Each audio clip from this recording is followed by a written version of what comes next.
What? What? What? What? What? What? What? What? What is could teach it?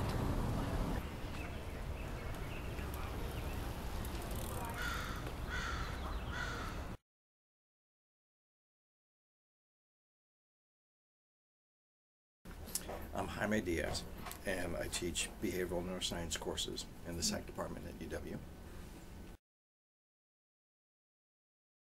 This is the material that I love. This is the material that I feel very strongly about, and I would like to share that. And in a classroom situation, students come into a classroom and say, I want to learn this. And so my job is to help them learn it and to share with them why I think brain and behavior is so exciting and why drugs and behavior is so exciting. It's something that applies to your life on a day-to-day basis.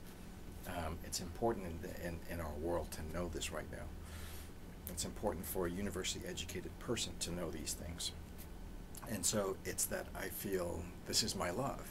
And so I'm sharing this with students that want to learn this. People want to know this. I mean, the neurosciences has crept into the mainstream of most people's lives. And you read about it all the time. And you deal with drugs and how, whether it's medications or whatever, you deal with these issues. They come up on several times during the week. You'll have a newspaper article on this. And so it is where you live. It is something that people want to know. And so it's exciting by its very nature. You present material. You make it alive. You interact with them. You draw them into discussions. You create communities. I feel an obligation to help students think about their learning, to be participants in their learning. And I think that oftentimes lectures are given up as passive learning. It doesn't have to be. You can have a very engaging lecture. And so my goal in every class every class meeting that we have is to present material and to go through material that they've already read in such a way that it would provoke them to think and to interact with one another. Now, given the technology, oftentimes it's easier and it's better for them to interact through the goalposts, through internet discussion boards, because they can think about things, they can articulate a question, they can exchange, and the exchanges and the communications that are going on in this class right now are just outstanding. The questions that are raised, the discussions that have been started, that are continuing, have been spectacular in terms of the issues that they bring up. This extends the classroom. This makes the classroom longer than the meeting time that we have. This also reinforces the fact that this is something that is part of your life, that you will deal with these issues in some form or another in your day-to-day activity. And so someone will post, did you see this about that came out in the newspaper, or I read this, and then there's an exchange. This is developing a community.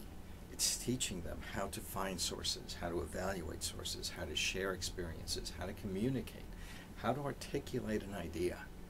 This is exactly what you want in a university class.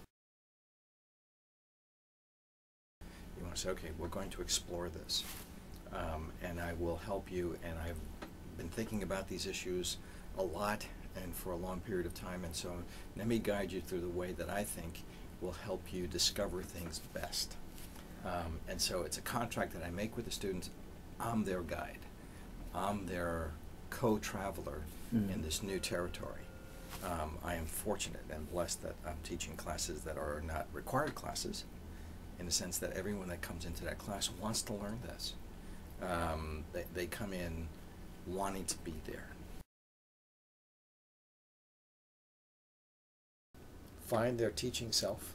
You go into a classroom and it is you that's in that classroom. So you may admire mentors that you've run across, and you may admire good teachers that you've experienced. You can't be those people. You are who you are. And when you go into a classroom, it is you that goes into that classroom, and you interact with the students, and you move through the material in your particular way, and that's something that you should embrace. And so find your teaching self and develop that, and be mindful of your students and of the whole process. Don't be afraid to make contact. Don't be afraid to interact with the students. Learning is a very personal thing, and so it's okay to be involved with your students. It's okay to let them see the passion that you have for what you do and for your field, and that's why you're there.